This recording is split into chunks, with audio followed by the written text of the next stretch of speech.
Merhaba, Yavaşla kanalında Zeynep Akdoğan'la berabersiniz. Birkaç aydır vakit buldukça bu kanalda Kurban Tuzağı'ndan Kurtulma kitabını bölüm bölüm anlatmaya çalışıyorum.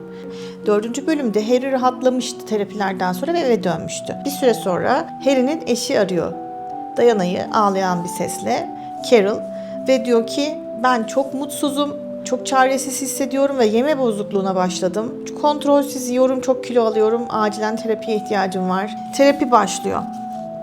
Carol'a hipnoz yapmaya başlıyoruz. En son kontrolden çıkmış bir şekilde yemek yediği zamana götürüyorum onu. Tıkınmaya başlamadan hemen önceki duyguna yoğunlaş diyor Diana ona. Suçluluk diyor Carol'da. Harry'nin sorunuyla başa çıkamadığım için kendimi suçlu hissediyorum. Başka ne hissediyorsun diye sorduğunda Diana, Carol'ın cevabı da ve kendine acıyan bir ses tonuyla sürekli incitilmekten bıktığından şikayet ediyor. Ne kadar incinsem de karşımdakine boyun eğmekten bıktım. Nasıl incitildin diye soruyor Diana. Carol çok acı bir cevap veriyor. Özellikle vurgulamak istiyorum. Bu hikaye 80'lerde yaşanmış. Yani şu anda çok nadirdir Carol'ın yaşadığını yaşayıp da sineye çeken ve boşanmayan. Şimdi okuyorum neden incitildiğini. 5 yıl önce Harry beni en yakın arkadaşımla aldattı. Bu aramızdaki tutkuyu azalttı. Bu konuyu kimseyle konuşabileceğimi düşünmemiştim. Normalde çok kontrollü olan Carol şimdi ağlıyordu. Hipnoterapide Carol'a Diana yastık veriyor ve o yastığa önce en yakın arkadaşına ne söylemek istiyorsa söylemesini istiyor. Bu arada gözleri kapalı ve hipnoz şekilde. Carol içindeki her şeyi söyleyip rahatlıyor.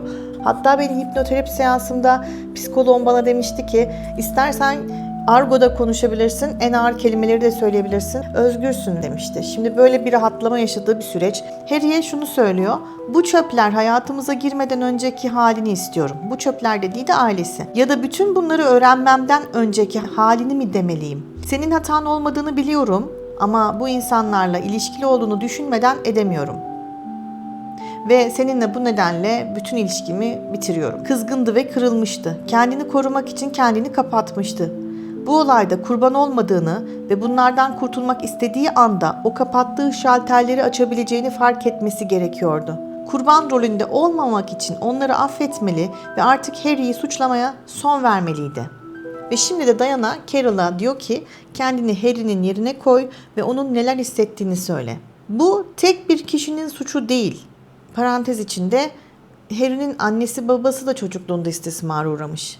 Hepsi bir çocuktan diğerine geçmiş. Ben onları ve kendimi affettim. Sen neden affedemiyorsun?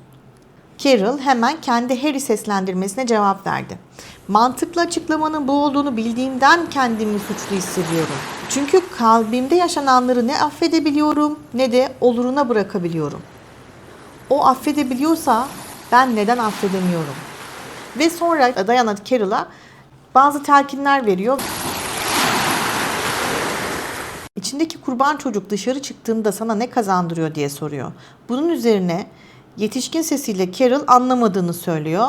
İçindeki kurban çocuk çaresiz ve kontrolden çıkmış hissediyor. Kendi duyguları yüzünden Harry'i ve onun taşıdığı duyguları suçluyor. Kimse sana zorla böyle hissettiremez. Böyle hissetmeyi sen seçiyorsun. Başkalarını suçlayarak, duygularına takılıp kalarak ve onları silah gibi kullanmak için daha fazla yaralanarak acı çekmeyi sen seçiyorsun. Kurbanın kocanla olan cinsel hayatını kontrol etmesine sen izin veriyorsun. Carol sesindeki kurban işaretleri tamamen kaybolmuş bir halde Harry'i suçladığımı düşünmüyordum dedi.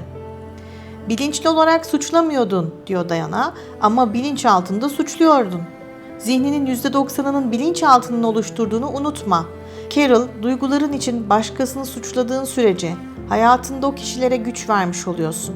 Çaresiz hissetmeye devam edeceksin böyle. Carol, şalter senin elinde diyor Diana. Onu sadece sen açıp kapatabilirsin. Kontrolü tekrar eline alıp çaresiz kurban rolüne sen son verebilirsin. Evet, bu hayatta hiç kimse bize ne zorla bir şey hissettirebilir, kötü bir duygu hissettirebilir, onu biz hissederiz. Yani hiç kimse kimseye yetersizlik de hissettiremez. Eğer insan kendini içsel olarak yetersiz hissediyorsa A şahsı beni yetersiz hissettiriyor dersiniz. Zaten kendini yetersiz hissetmeyen birinin siz ne yaparsanız yapın yetersiz hissetmesi mümkün değildir.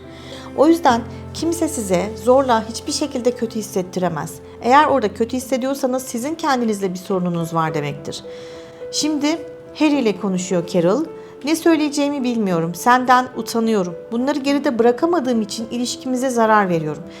Parantez içinde kendi düşüncemi söylemek istiyorum. Tabii ki bunları geride bırakmak kolay değil. Sonuçta en yakın arkadaşıyla aldatmış eşi onu, ama bir özel bir şey var. 5 sene önce aldatmış ve 5 senedir hiçbir daha aldatmamış. Ama tabii ki bizler, şimdiki zamandaki kadınlar da erkekler de yani bunun üzerine evliliği devam ettiremeyiz. O yüzden 80'li yıllarda toplumda boşanmak normal olmadığı için ve aileyi korumak kadınların görevi olduğu için ne olursa olsun, o nedenle anlayış gösterelim Carol'a karşı. Şimdi en güzel yere geliyoruz. Carol'a diyor ki Diana, kendi sorumluluğunu al ve bunları geride bırakamıyorum, bunlardan kurtulmuyorum de. Hipnoterapide Diana, Carol'dan Harry adına ona cevap vermesini istiyor. Neden bırakmadığını anlamıyorum. Seni ne kadar sevdiğimi ve benim için ne kadar önemli olduğunu sana göstermek için bildiğim her şeyi denedim. Canını acıttığım için özür dilerim. Tamam Carol, şimdi Harry'e cevap ver ve bunları geride bırakman için ne gerektiğini söyle. Hala biraz kafası karışık hissederek ama kurban rolünden kesinlikle çıkarak bunları geride bırakmam için ne gerektiğini bilmiyorum diyor Carol. Senin kurban olmamayı seçmen gerekiyor. Yani bu cümleyi ben okurken hep kendim için okumuştum ve şimdi herkes için okuyorum. İhtiyacı olan herkes bu cümleden çıkarım yapabilir kendi adına. Senin artık kurban olmamayı seçmen gerekiyor. Duygularının sorumluluğunu almaya başladın. Şimdi bundan sonra acı çekmek, çaresiz hissetmek veya başkalarını suçlamayı istememeyi seçmen gerekiyor. Bağışlayabilmen, onları geride bırakabilmen ve açılabilmen gerekiyor. Harry ile konuş şimdi. Şimdi Carol'ın ses tonu bir anda değişiyor. Kontrolün bende olmasını istiyorum. Kimseyi incitmek istemiyorum diyor. Güzel. Şimdi kurban tarafınla konuş diyor Diana. Carol da diyor ki kurban tarafına, artık incitmek, acı çekmek ya da suçlu hissetmek istemiyorum. Güçlü ve kontrollü olmak istiyorum. Canımın yanmasını istemiyorum. Bana acı veren şeylerden kurtulmak istiyorum. Harry'i, öyle ki gerekiyorsa Helen'i affetmek istiyorum. Bütün güzel şeyleri tekrar yaşamak istiyorum. Güzel diyor Diana. Şimdi Harry'e onu ne için affettiğini söyle. Çok daha güçlü bir sesle. Seni Helen'le olanlar ve beni incittiğini hissettiğim diğer şeyler için affedebilirim. Bunlar artık önemli değil. Önemli olan birbirimizi ne kadar sevdiğimiz, evliliğimiz, ailemiz ve birlikte sahip olduklarımız diyor Carol. Ve bunun üzerine Diana zor olmasına rağmen Helen'le konuşmasını istiyor. Carol da Helen'e şunları söylüyor. Bana geçmişte yaptığın artık önemli değil. Bir daha canımı acıtmana izin vermeyeceğim. Artık sadece Harry ile benim hayatımız önemli. Sesinde kurbandan eser yoktu, sağlam ve güçlüydü diye yazmış Diana. Tamam Carol, şimdi kendini Harry'e kapatan parçanla konuş. O parçana şimdi nasıl hissettiğini anlat. Harry'e açılmanda bir sakınca yok. Ona artık güvenebileceğini biliyorsun. Sana milyonlarca kez seni ne kadar sevdiğini gösterdi. Onun hayatındaki en önemli şeyin sen, senin hayatındaki en önemli şeyin o olduğunu biliyorsun. Artık onu da kendini de cezalandırmaya son verebilirsin. Kurbandan kazanana geçişi artık hissedebiliyordum diye yazmış Diana. Kişiliğin kurban parçası kontrolü ele alınca aşırı yemeye, uyuşturucu kullanmaya veya alkol tüketimine karşı kendini kontrol edememe semptomları bariz şekilde görürüz. Bundan sonra kilo verme ile ilgili Carol'ın kendisiyle konuşması için ona yönerge verdim. Kendine Carol, zayıf, sağlıklı olmak ve güzel kıyafetler giymek istiyorsun. Kendini yiyerek cezalandırmana gerek yok diye yüksek sesle söyledi. İnsanın hayatında bazı dönemler vardır. Bağımlılıklar gelişir ki bu Kurban Tuzağından Kurtulmak kitabı bize bağımlılıkları çok güzel anlatıyor. Kurban oyununun kuralı bağımlılıklardır zaten. Yeme bağımlılığı, uyuşturucu, alkol, sigara, alışveriş bağımlılığı, hastalığı bağımlılığı, işkoliklik ve kötü insan ilişkileri bağımlılığı.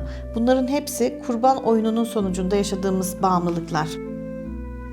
Şimdi çok güzel bir cümle daha okumak istiyorum kitaptan. Demin şu cümle vardı. Yiyerek kendini cezalandırmana gerek yok demiştik. Bu noktaya dikkat ettiniz mi? Bu cümle kurban kişiliğin tam olarak nasıl işlediğini gösteriyor. Başkalarını kontrol etmek için suçluluğu kullanırlar ama aynısını kendilerine de yaparlar. Carol'ın kurban tarafı cinsel olarak eşinden ayrı kaldığı için kendini suçlu hissediyor, aynı zamanda kendini şişman tutarak da cezalandırıyor.